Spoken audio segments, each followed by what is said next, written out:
واش بغيتي نتكلموا بصراحه ونجيك من الاخر، راه هاد السياسيين اليوم وهاد الحكومه وهاد النقابات وهاد المنتخبين بصفه عامه راه ما بقاو صالحين حتى شي حاجه، راه غير كيهلكوا في الميزانيات، راه ما دايرين حتى شي حاجه. وانا غادي نعطي امثله زوينه وبسيطه جدا.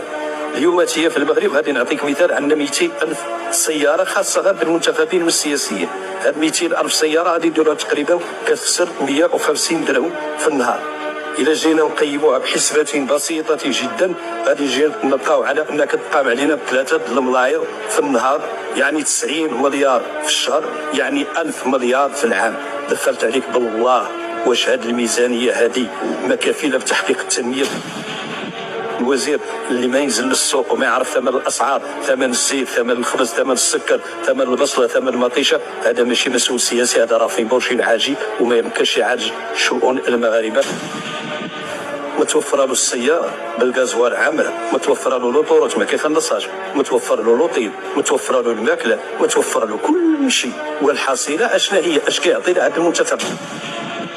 أنا كنقولها وكنأكد على أنه إذا عاد بي الزمان مرة أخرى إلى الوراء ما كنت أترشح نهائيا لا لجهة ولا لبرلمان. الحكومة خصها تمشي، لأن الحكومة فشلات اليوم وهي أمام مجموعة من الإكراهات اللي ما تقدرش تواجهها. عندنا اليوم عندنا واحد الإكراه كبير جدا وهو غلاء الأسعار، عندنا الأزمة ديال التعليم اللي ما بغات تحل، عندنا مجموعة من الحوايج اللي داخلين، عندنا إصلاح أنظمة التقاعد، عندنا المحروقات. يا سلام، أنا بغيت نسولك سؤال واحد، المحروقات انخفضت في العالم، سعر البرميل انخفض ب 10 دولار و15 دولار، وفي 16 نوفمبر الحكومه نقصت لنا 0.20 طرن. الزيادات كتكون 6 دراهم، 7 دراهم، ب3 دراهم، وخفض اسعار الغازوال عندنا في المغرب 0.20. واش في راسك القرار ديال مجلس المنافسه اللي فرض غرامه ب 182 مليار على الشركات ديال المحروقات؟ هذه الغرامه هذه تساوي ربح شهرين وهذه نحسبها لك، لان الشركات كتربح 3 الملاير في النهار ربح غير مشروع.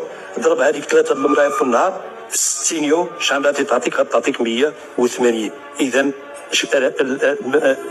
مجلس المنافسه خدا غير شهرين ديال الارباح من شركات المحروقات. ومن العيب والعار على انه في ظل هذه الازمه لا زالت شركات المحروقات تذهب بنا وتذهب بالبلاد الى المجهول من اجل الربح. لا يوجد عند هذه الشركات هذه واحد الحس وطني، لان هي السبب في غلاء الاسعار وغلاء الخضر وغلاء الدجاج وغلاء السمك وغلاء مجموعه من المواد الاساسيه اللي المواطن اليوم كيعتمد عليها، كلها سبب المحروقات. كنقولها لك كذلك، نحن امام جشع شركات المحروقات. شوف اليوم باش ايضا نكونوا صراحه، اليوم كاين فشل ديال السياسي، واللي كيفشل السياسي كيورط معاه الدوله وكيورط معاه رجل الامن، لانه لا يعقل على ان السياسي يفشل في قطاع في تدبير ازمه معينه. ونعطيك امثله من ازمه المعاماه ونحن جايين حتى بازمه التعليم. كيديرها السياسي ولكن الامني هو الذي يتحمل المسؤوليه، والكلفه الامنيه كبيره جدا. بدل ما نخلوا الامن يمشي قابل المشاكل الحقيقيه ويحفظ لنا النظام يحفظ لنا البلاد، كندخلوا في متاهات الحفاظ على السلم الاجتماعي اللي تسبب في عدم استقرار السياسي. اليوم المطلوب هو ان الدوله تتدخل. رجالات الدولة الحقيقيين السياسيين عبروا عن فشلهم، والأحزاب السياسية عبرت عن فشلها. والخطير في الأمر أنك اليوم داخل هذا المشهد السياسي ما تريد تعرف فين كاينه الاغلبيه ولا كاينه المعارضه. المعارضه كتغازل الحكومه لان كتسمع ان كاين تعديل حكومي وبغات تدخل في التعديل الحكومي. دخلت عليك بالله، واش اهم مصلحه المواطنين ومصلحه الوطن من مصلحه الكراسي؟ اهم من الوطن؟ اهم من مصلحه المواطنين؟ اهم من هذه الازمات كلها؟ اهم من الاستقرار الاجتماعي؟ المعارضه خاصها تمارس دورها الحقيقي وخاصها تكون معارضه حقيقيه، والاغلبيه راهي اغلبيه. للاسف الشديد اليوم انا كنمثل لك هذا المشهد السياسي كل شيء الفاشل على انه يذهب في اتجاه واحد ويعزف صوتا نشازا واحدا. والخطير في الامر على ان الطبيعه تكره الفراغ، الخطير في الامر هي عندما يتحدث الجميع بصوت واحد. شوف جزء من الاعلام النشري ويطبل.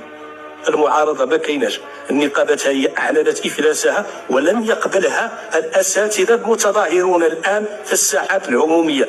اذا شكون اللي غادي يلعب دور الوسيط؟ لا يوجد سياسي لديه مصداقيه اليوم يستطيع ان يهدي الشارع، يستطيع ان يخرج بخطاب سياسي يقنع به المواطنين. اذا شكون؟ واش بغيتي الدوله دير ادوار الاحزاب السياسيه ودير ادوار السياسي؟ واليوم راه عندنا واحد الفراغ خطير جدا، شكون غادي يملؤه؟ خاصنا اعاده ترتيب الاوراق وخاصنا نشوفوا بالنظره للمستقبل، لانه اليوم الواقع الحقيقي اللي كنعيشوه لا يبشر بالخير.